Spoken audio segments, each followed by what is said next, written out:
Hello, everyone, and welcome to today's webinar, the new IPCE Competencies. I'm Dr. Belinda Fleming, one of the nurse scientists here at Tennessee Center for Nursing Advancement. The Tennessee Center for Nursing Advancement is dedicated to supporting and empowering the nursing workforce across our great state.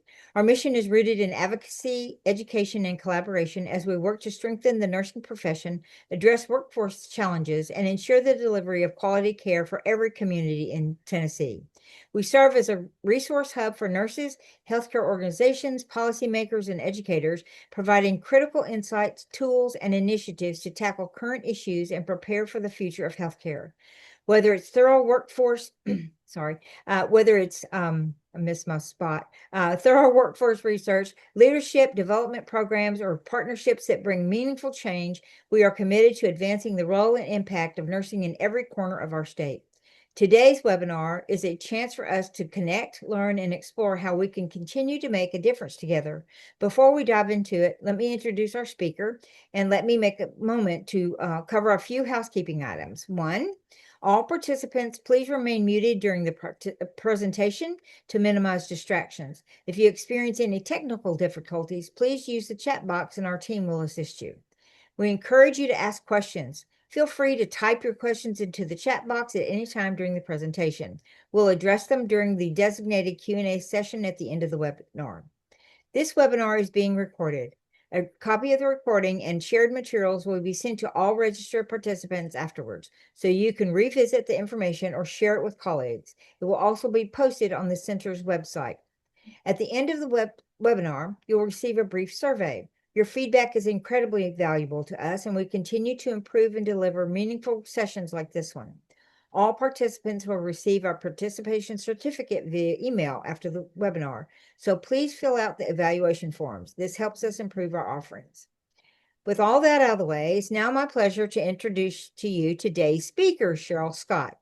Cheryl has been a nurse for over 45 years and has received an MPA, an MSN, and an EDD. She's been involved with simulation for over 25 years and IPE for over 10.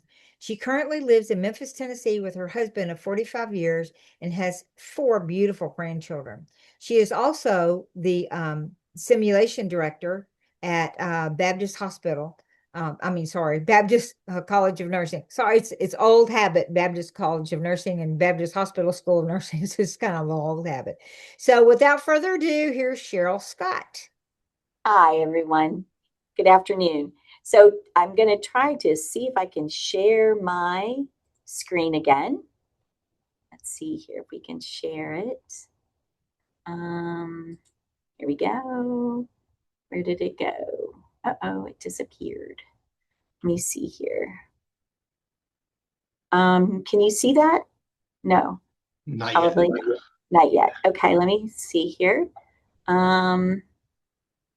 Let me see here. So let me pull that up. And there's there. It should show up somewhere. Window. Where did it go? Oh, wait a minute. No. No. Where did it So on the main screen, there should be the green share button at the bottom of yours. Yep, okay. Well, Yep. We're getting it going now. Yep. Yep. We're seeing email right now. So now we're not seeing it. One. Yep. So I pulled this up, but should I not minimize it? Maybe not minimize it. Yeah. Let me see here. Let me see if I can do this here. And then window. There it is. Got it. Now, can you all see that? Yep. Perfect. Okay. So I can't see you anymore, but that's okay. I'm just going to kind of go through my slides here. Something that's always been near and dear to my heart has been IPE and, of course, simulation. I've been doing this for quite a long time, and it really has been my dissertation involved interprofessional education as well, and how nurses are able to transform into the IPE world with huddles and things like that. And so with that, just as a brief introduction, the original IPEC competencies, of course, were developed in 2009. They were first published in 2011 and then updated in 2016 And in 2016, they added some sub-competencies, and they did this because they felt that the competencies themselves were so general that they needed some further definition. So in November of 23, the third revision was published, and they revised these sub-competencies. Their goal in doing this was to promote and encourage efforts that would enhance substantive interprofessional learning experiences to help prepare future healthcare professionals for advanced team-based care of patients and improve population health outcomes. So that was really the whole goal of this. And they felt that through their research, they identified that over 66% of students have participated in some level of IPE activity. Through my research, I've noticed that some centers will do one activity before they graduate, while others will do numerous IPE activities. In fact, some institutions of higher education even have afternoons, like a Tuesday afternoon, set aside for the entire university to set aside that time for IPE activities in order to make sure that the faculty include that in the curriculum. So it's really important that more and more higher educational institutions are requiring this.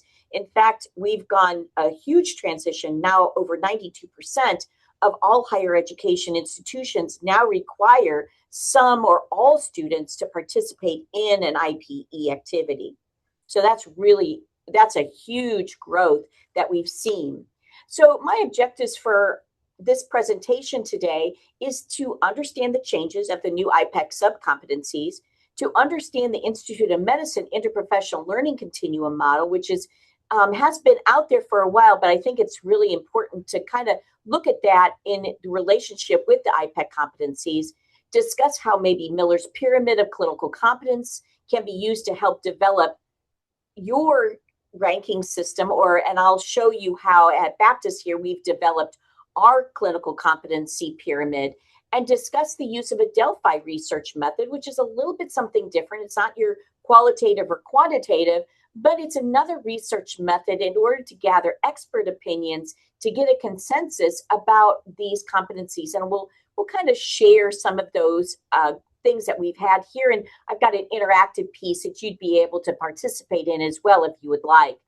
So why are we here? We know that educational institutions need to create an implementation plan to enhance IPE regardless of where we are, whether we're in a higher ed institution, we're in a different type of institution, maybe we're in the hospital. How do we develop some of these different things in order to have the IPEC competencies come to life with our students? So this is a cover of the new version 3 that was published on November 20th of 23. And this is free online. You can go to the IPEC website and you can easily download this manual. It's quite lengthy, but it goes through all of the nitty-gritty of how they develop the sub-competencies, how they develop the competencies themselves, gives a little history about where they're from, and also then shows the medical types of things that they've been promoting within the IPEC competencies. And IPEC Institute has numerous webinars and different summits for you to attend that would be very helpful to anyone who is interested in learning more about the IPEC competencies. So what are the guiding assumptions of the new sub-competencies? Well, we know that the competencies have to be person and family centered. This broader range allows other professions of framework to also use these in their educational settings.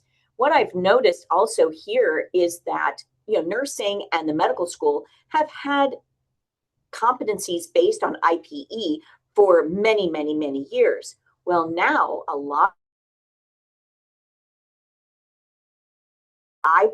the allied health professions, while they had in their competencies had stipulated their students should have exposure to IPE. Now they're actually requiring their students to be involved in an IPE event. So that's a huge shift from the allied health profession that they're now just not saying you need to be exposed to it, but actually your students need to have documentation that they have attended an IPE event. So this is a really big shift, and we're so excited to see that more and more healthcare entities are now accepting this in their curriculum.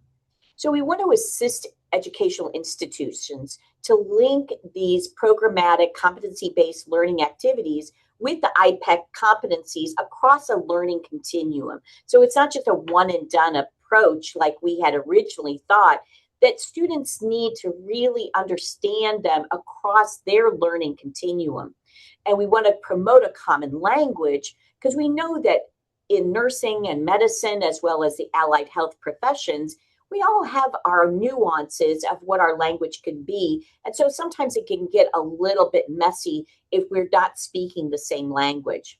We also want to recognize that the sub-competencies need to be purposefully sequenced to bridge that gap between the level of the student and the event of the IPE program. And that's really hard because sometimes we'll have early students mixed with seasoned students. And are they able to really collaborate effectively when the beginning students may not even understand their true roles and responsibilities at that time?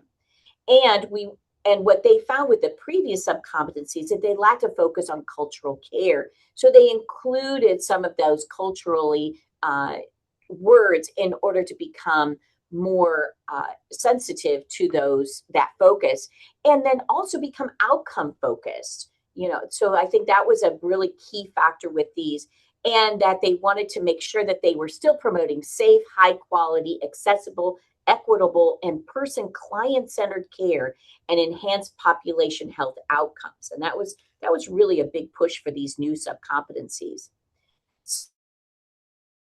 Institute of Medicine Interprofessional Learning Continuum Model is this, and this is again in the IPEC manual that I showed you the cover for, that is again free online from the IPEC Institute.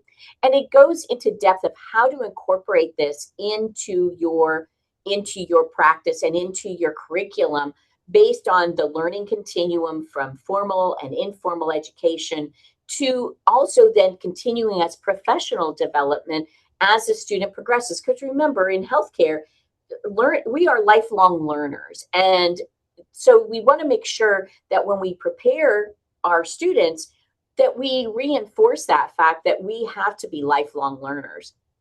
And interprofessional education is on a continuum. And you can see that in the cone there, where we start with foundational education, then we go into graduate education, and then a continuing professional development.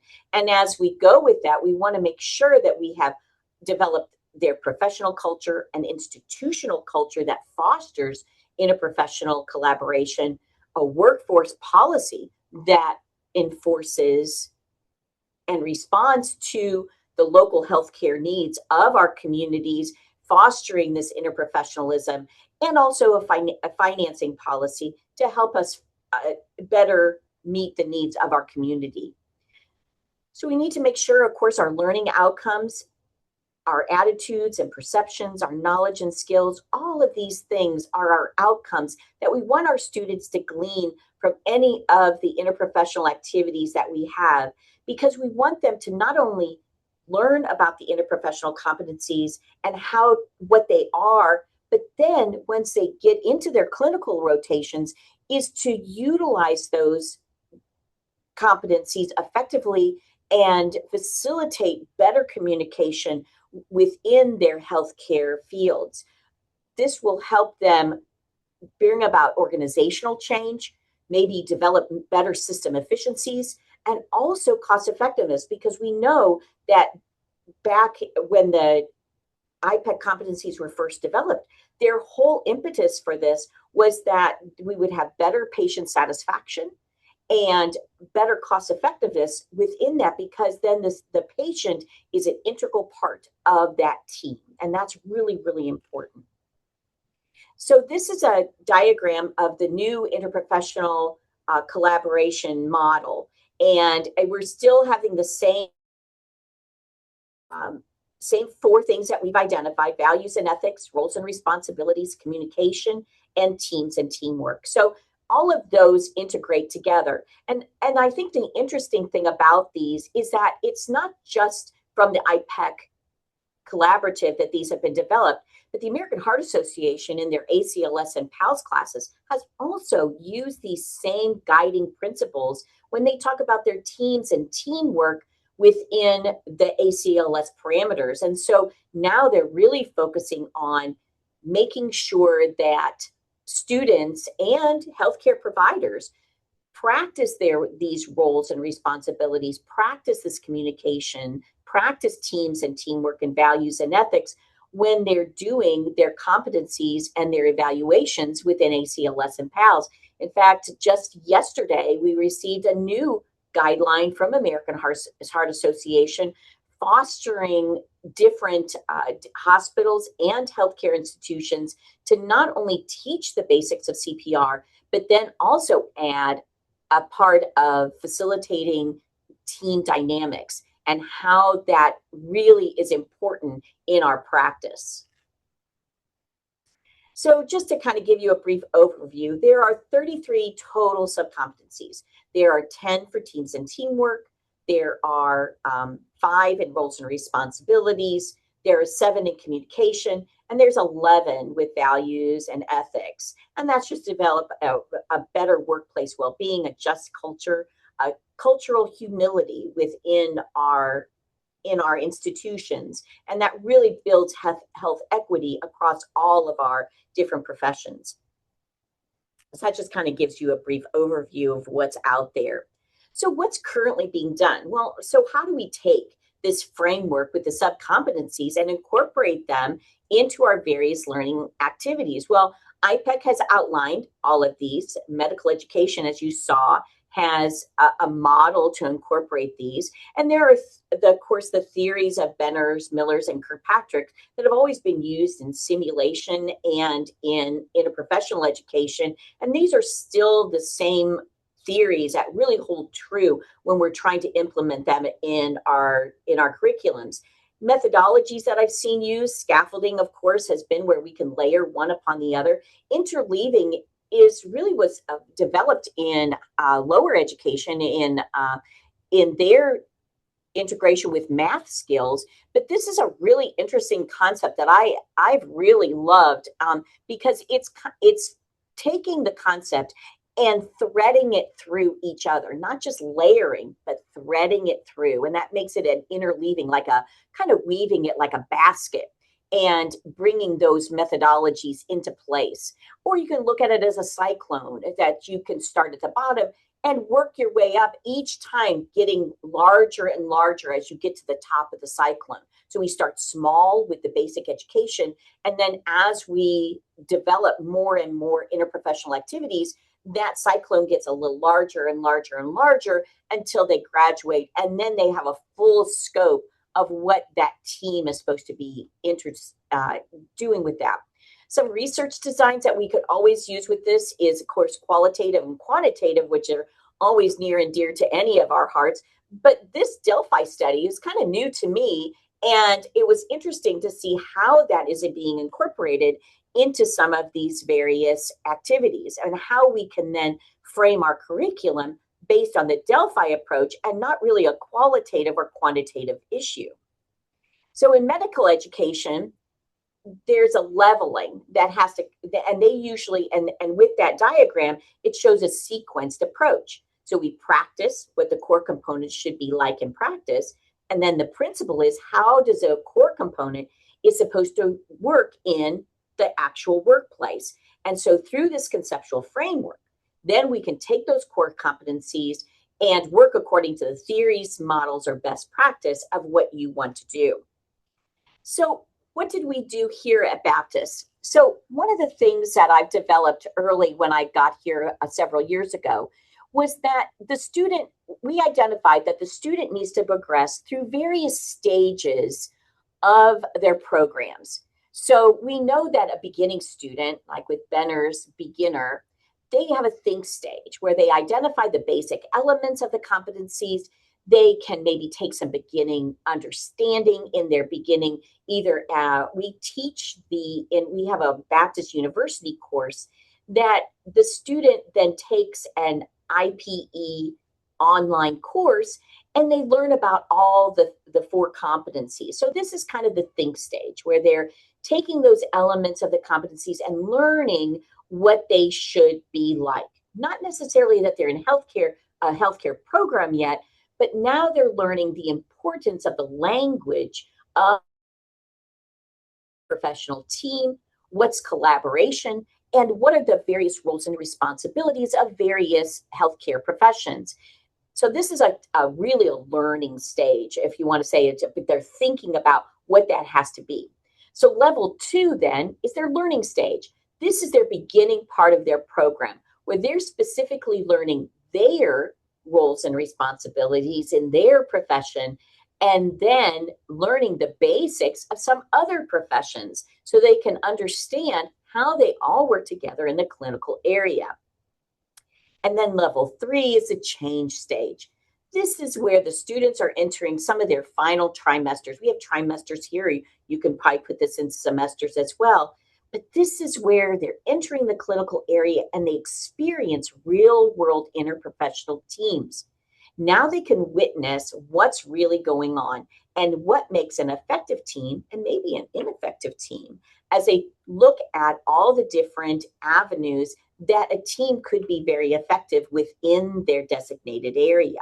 They also can see how a designated team can improve patient outcomes and thereby decreasing our healthcare dollars because we're developing a more efficient, effective healthcare system. So I applied the principles that I used before into the Miller's Pyramid of Clinical Competence. So, and also with Benner's novice to expert theory. So you can see here by my pyramid that the beginner learner is just knowing, understanding, which is my level 1. And then my level 2 goes into knows how and understands. But then the expert level or the advanced learner, and this is just on the learner, not on the expert clinician, but on the expert student, show how that works. And then are they able to take that into the clinical practice, bridging that gap between the didactic and their clinical knowledge of the IPEC competencies and actually able to apply those in their day-to-day operations in their clinical practice. So taking that conceptual map, this is how I identified where they are into those. So the think stage, the learn stage, and then this change stage, and how those can interact within those diagrams. So with this level 1, in this area, I talked a little bit about our BUE course. In the honors BUE course, we take it one step further, and it's been really very effective, where it's after the students have completed their module on the IPEC competencies, and then I come into the class and we do a situation. It is, I assign the students various roles, as well as other students are now observers, and I give them a sheet in order to outline what things that they need to be looking at. So in that course, in that class time, we identify a situation. And in that situation, we have a nurse, we have a patient, we have the surgeon, we have a surgical tech, we have a, we have a social worker, and we also have a physical therapist. Some of these programs we have at the university, other ones we don't. So it may be a new role that they didn't really understand. So that's always a good exposure. And the poor patient is going to have a knee and I put scraps of food by the bedside, and I put hand sanitizer in there for them, the students, to come in and wash their hands if they feel they need to. And the patient is adamant that they are not going to go to surgery without a spiritual blessing. And it's more of an ethical issue that they are not going to go, they're not going to leave. But also, does the staff notice that there's food by the bedside? Did they eat it? Did they not eat it? So it goes into completely kind of non-medical things, but what kind of things did they observe? And so all of the different characters or the actors with the students all have a script that they have to follow. And so it kind of gives some background information of what they had before. And so it's a really cool little experiment to see, okay, how do you work collaboratively as a team? Did they work as a team? And why are teams important? And it really has been a lot of fun. I've done this now about 5 semesters now. And each time it really reiterates to the students the importance that you have to know the roles of the people that you're working with. You have to be able to communicate effectively with each other, and you have to have a basic understanding of their roles and responsibilities, but you really don't have to know all the intricacies. Just know that we're trying to work together and what our basic components are, and then also to include the patient in that team, and then also mutual respect, and that we need to treat each other fairly and kindly as we're talking to each other, because we have to work together. So those were some of the things. I also gave some examples here of the paper chain. If you've not seen team steps in the paper chain, we've done that a lot with different high school groups that have come on campus for we have a week-long event that we have here on campus every summer with high school students, where they're learning about different professions. And part of the IPE section that I do is we develop paper chains. Table has to develop a paper chain, and they talk and they don't talk and things like that. And it's very, very effective with their learning about communication. Talking walls is another one that we've done, where they learn about the different professions in a nutshell. And the 5 tricks game is kind of a fun one that I learned from the University of George Washington University in St. Louis, and they did the 5 tricks game. A really fun game if you ever want to look at that. Then in level 2, there's some examples of this stage, maybe a simulation evolving case. Discussions, we'll be doing that with the COMBIS in a few weeks, that we have some roundtable discussions on ethics, ethical decisions, and how do we come up with some different decisions based on our professions. I've also developed some escape rooms. In the summertime, we do IPE escape rooms, and I try to incorporate different elements of all the different programs within those puzzles within the escape room. So it's been a lot of fun for the students to do that. And then lastly, the change stage. And I think some examples of this are roundtable discussions. Also, blogs would be a great way for you to share with your students about real world team interactions. What do they see in the real world? And compare that and contrast that to what they've read about or have experienced within their team interactions within their institutions, in on their higher ed institutions, in order to see what's going on. Do they flow together? How can we make that? How can we be a catalyst to make these teams work better? And also, unfolding case simulations are also exciting things to do with other professions. So what is a Delphi study? And the importance of this. Well, a Delphi is a research technique that gathers expert opinions on a topic through a series of questionnaires. So with the purpose of this, it's directed to elucidate a convergent expert opinion to assist in the formation of estimates or forecasts for use in the operational planning and decision making. So what you do is you set up your questionnaire, you identify the assumptions, the indicators, and topics. Then you try to cluster them in order to make sure that you cluster your indicators to see how they work together. According to the Delphi study, you get consensus with 70% on a topic. So that's a really important thing there. What is consensus? And they have identified that it's 70% on a topic. So what does this look like with the sub-competencies and with the IPEC competencies and my leveling? So that's what I did. So I used the Delphi study in order to identify where do faculty feel that each of the sub-competencies are housed within those levels of the students. So if you would like, you can easily click on to the QR code here that's listed. And my beginnings, it's just a sample of the Delphi study that I have developed in order to identify the three, I think it was on communication strategies, and there's just a few of them to go through. And it allows you to identify, do you think that this is a think stage, a learn stage, or a practice stage, in order for us to identify where do these competencies fit within our curriculum. And it helps then the faculty identify what objectives they need for their specific IPE event. So it really does help in order to fine tune the big, huge topic of communication, roles and responsibilities, and fine tune that down so that you can better identify what sub-competencies am I truly looking at this level of my student.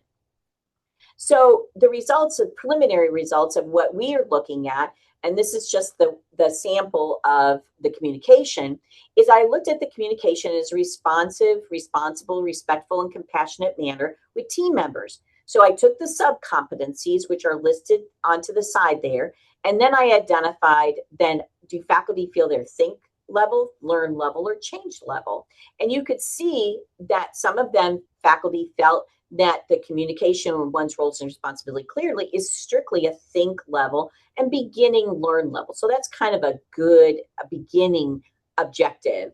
Then using communication tools and techniques, again, more of a think level, but also carries over to change level as well, because we want to develop those communication strategies a little bit more with our seasoned student than introducing them as a younger student, but then really making them come alive in our experienced students. Promote common understanding of shared goals. This they saw as a beginning learn level, and then but definitely a change level. So this is a higher level of objective that we want to incorporate within our IPE event, especially if we're dealing with students who are in a higher level of their program. And also like practice learning strategies. Again, they're learning these principles, and some of them you could see to examine one's position, power, role. They're seeing that specifically in the think level, and maybe a little bit then as they get into practice, because now they're really making their profession come alive as they're into their clinical experiences. So there's just kind of gives you a snapshot of some of the things that we've learned about those results that we're doing. So what's our next steps? Well, the big thing here is you want to then collect these results, you're going to have to probably do a consensus at least 2 to 3 times in order to make sure you can get that consensus mark of 70%.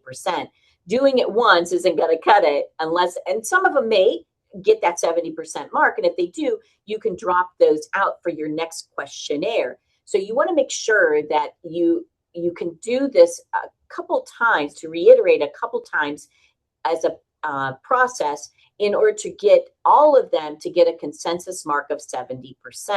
Some you may never get to 70%, but then those can be incorporated within some of the other strategies that you're thinking.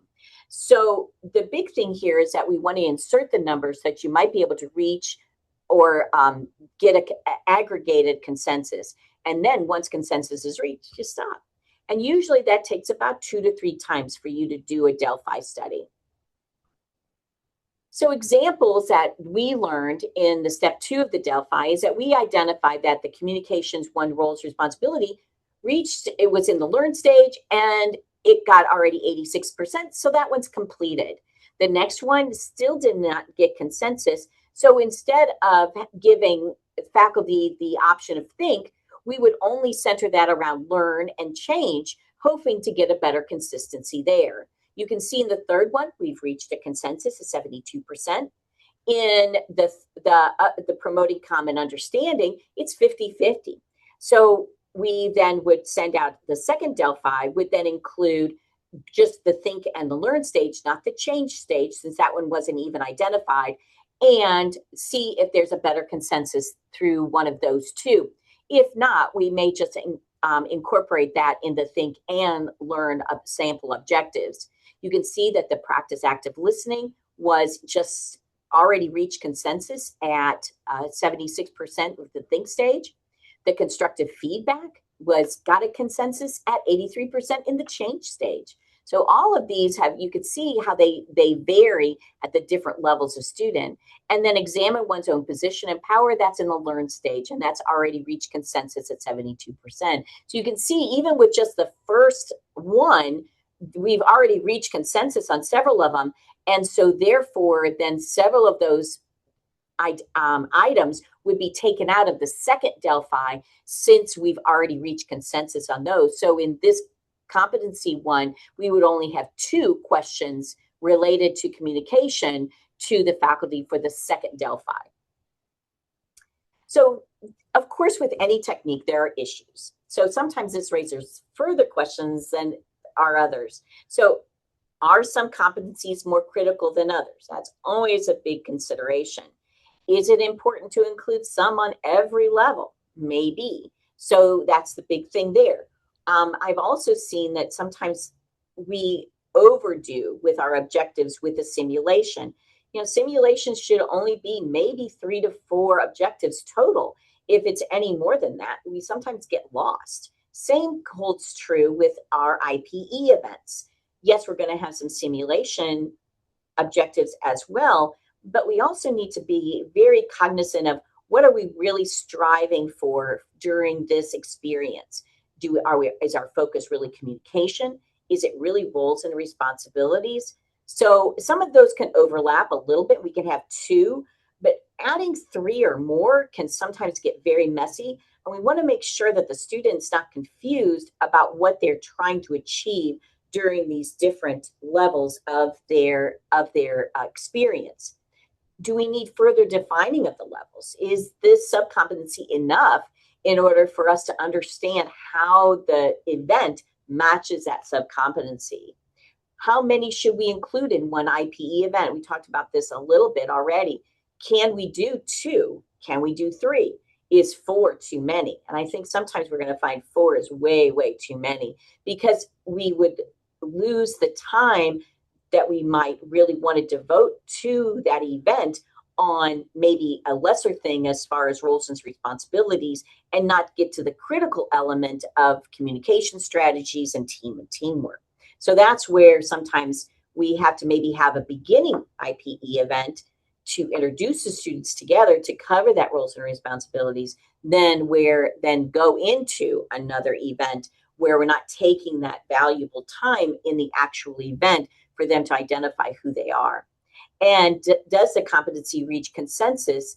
And if the does not reach consensus, what do we do? And as a faculty, you have to identify what do you want to do with that if your faculty cannot come to a consensus of where do you go. My recommendation would be to include that in both. So what are the 2 top ones or top areas that the faculty have identified that some competency to be in, and then include those as sample objectives underneath that area. So I think that's really where the Delphi will help, because you could see, as you saw in the results, some of them did not get any responses in the change stage or even the think stage. So in that regard, that objective could be included in both that learn stage and the change stage for our students. So the next level. So as an IPE center, you are now charged with how to make this work within your own institutions. There are some agencies that have done Delphi studies on their own in order, as an organization, to promote what do they feel that these competencies need to be at. So they've developed their own staging system. Many of them I've seen have been 4 levels of stages that they have then used the Delphi study and to identify the subcompetencies and which level of the learner that they should be. I thought the 4 was a little bit cumbersome. I like the 3 better because many of our programs are only 2 years. So it wouldn't, so that 4th stage would really be after graduation, and what is the learner able to then really bridge that gap between their educational institution and then working full-time within their hospital. I think that's really a lot of our simulation and our interprofessional programs. What we've really lacked is identifying, do our educational efforts translate into effective practice principles with the huddles and with the team dynamics that our students are placed once they're in the clinical institutions. And that was the basis of my research, was to do a post-graduation sample of several different levels of nursing students, and based on their diploma program or, well, associate degree, bachelor's degree, and then master's level, how did their educational preparation help them engage within the different huddles and the different IPE teams within their institutions? And it was very enlightening as far as that goes, because the learners who were strictly observing the team practice, when I asked them about their integration and their interactions with their team, said, oh, I hide. I will not interact with the team. I will only answer questions that they've given me. And after that, I go back in the patient room and I do not interact with the team at all, which is very unfortunate, because it could add a lot of insight about the patient within other conversations that may come up within that team interaction. Also, remember that faculty input is essential to this. We don't want just them not to have a direct input into these competencies, because they're the ones that are going to make it work or not work. So they need to identify the key areas within their curriculum that these main competencies can work. Excuse me. We're also going to kind of keep an eye out for other studies pertaining to this as they're published. So I'll be anxious to see how the IPEC Institute and also Nexus and some of these other interprofessional organizations are going to take this to the next level. So that's going to be real interesting as they develop these. And a lot of them are still collecting data. They're analyzing that data to see what their perspective on this is going to be. So with all of that said, we're going to SWOT at it, right? So we want to see what's the strengths of these new sub-competencies. What are the weaknesses? What are our opportunities as educators and as practitioners to incorporate these into our curriculum, as well as into maybe our staff development curriculum within our institutions? How can we help our current clinicians work within these sub-competencies in order to make our teams better? You know, a lot of this correlates with shared governance, making sure everybody has an equal voice. Well, it's kind of along those lines of our IPEC competencies too. We want to make sure that each practitioner has a valid voice within our team, not only in our unit, but also across our units, across the institution, making sure that we are all communicating effectively and that we are working together in an ethical and cooperative manner.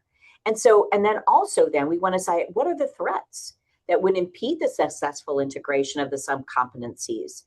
Are there processes in our institutions, as well as our educational institutions, as well as our hospitals, that might impede this success? How do we make it better?